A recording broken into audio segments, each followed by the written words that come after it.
Alright, so what drives you guys insane? Car alarms, Harleys, drunks, kids. It's sirens interrupting me. People chewing with their mouth open. Stupid drivers. Ham. Mostly let. Ham. Oh. For him, let for me. Let's start off with the question we're all dying to figure out. Was Hamlet really insane? See, now that's a tough one because there's so much evidence pointing to him not being insane, and he's really just putting on an antic disposition. But then again, it seems like it'd be kind of hard not to go insane with all that's happened to him. Yeah, I mean, your uncle murders your father and then marries your mother, and you're telling me that's not going to mess up your mind at all? It definitely would. I mean, his mother, the only woman he can count on after his father's death, betrays him by marrying the murderer, and he doesn't really get the attention he needs after his father's death, and I feel that kind of ignites his insanity. Yeah, I agree. He's left all alone throughout this whole play with his mind, and it really leads to his insanity because he's left to struggle with what's right and what's wrong and has no one to turn to besides Horatio, but even then it's hard to empathize with him. A man who is plotting murder against his own uncle is sane is a bit illogical on our part, you know? I see what you mean, Mary, and let's take it to our Shakespeare expert. Or Chapman. This is Chapman University, round one, interview.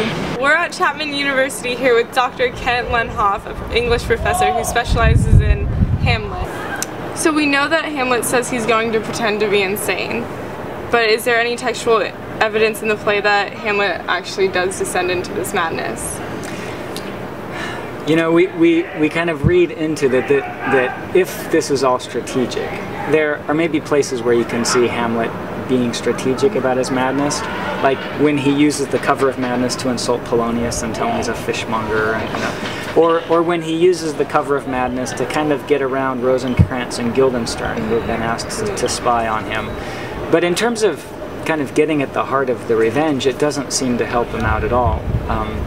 The 18th century literary critic Samuel Johnson says, I can't make heads or tails of Hamlet's insanity because he behaves most insane when he's mistreating Ophelia, but that doesn't help him out with revenge at all. Yeah. And when it comes to revenge, there's nothing that he does that he could do better, or that madness helps him do. Yeah. So he says his madness seems to be most prominent when he's interacting with Ophelia, but that doesn't seem to have anything to do with revenge. And so some people think that's the kind of evidence that Hamlet really has lost it. And is there textual evidence in the play that Hamlet actually does descend to madness? I kind of think that when he met his father's ghost, that was the trigger.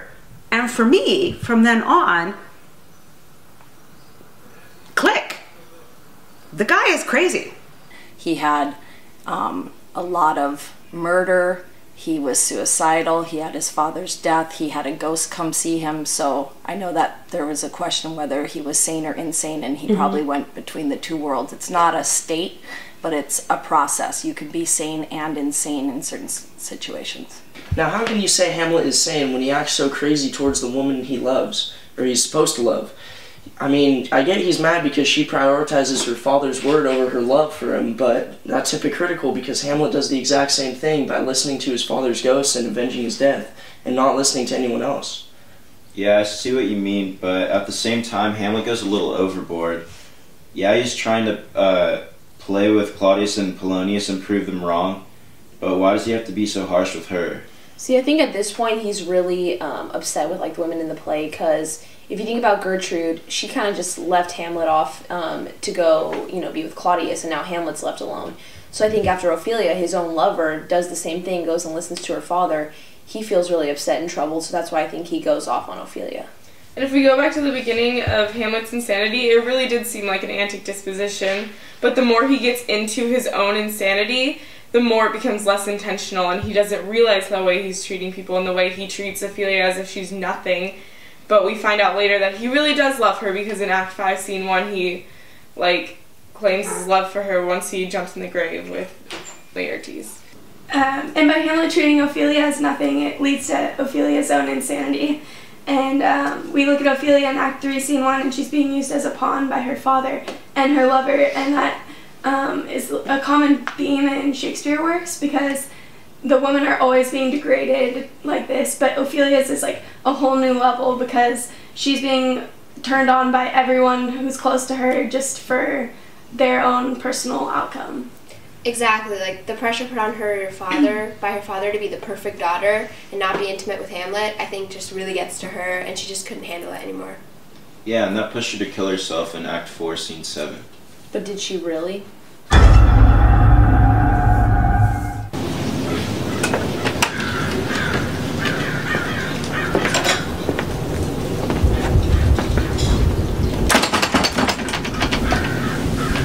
One woe doth tread upon another's heel. So fast they follow. Laertes, your sister's drowned. Drowned? Oh what? There is a slant that grows along the brook.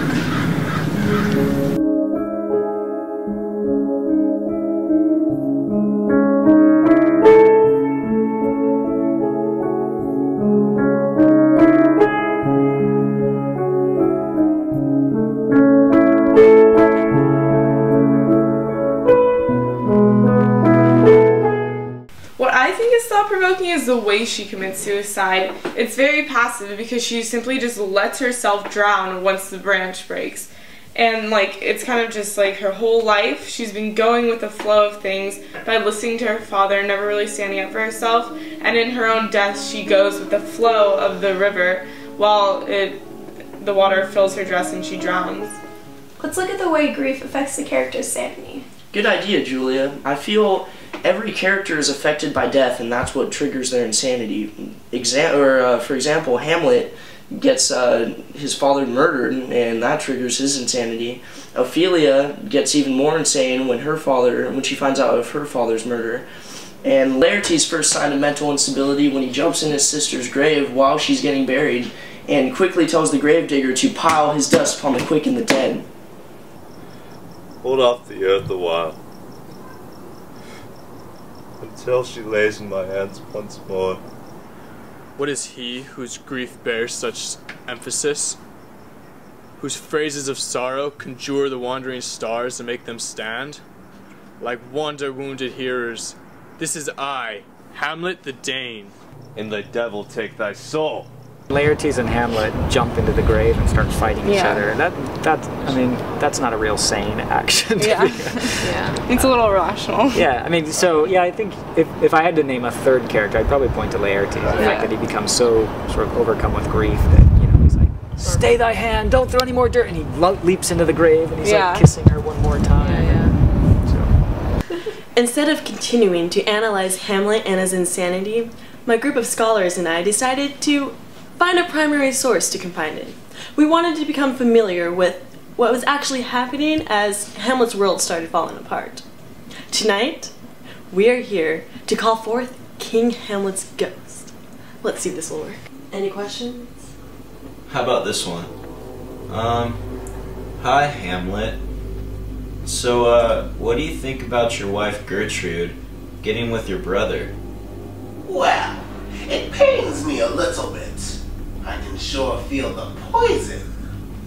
But what I was really concerned about was how Hamlet is going to adjust to all of this.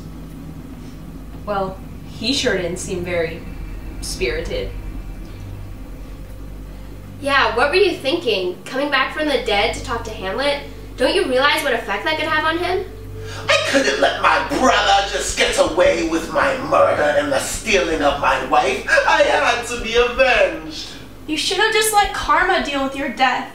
You messed up Ophelia and Hamlet's relationship. You should be ashamed. Your words are hurtful, little girl. Don't you know better not to accuse a ghost? You will be forever cursed. Well, that was fun. What would you guys do if your uncle killed your father and then married your mother? Well, that almost happened in my family, actually. Oh, really?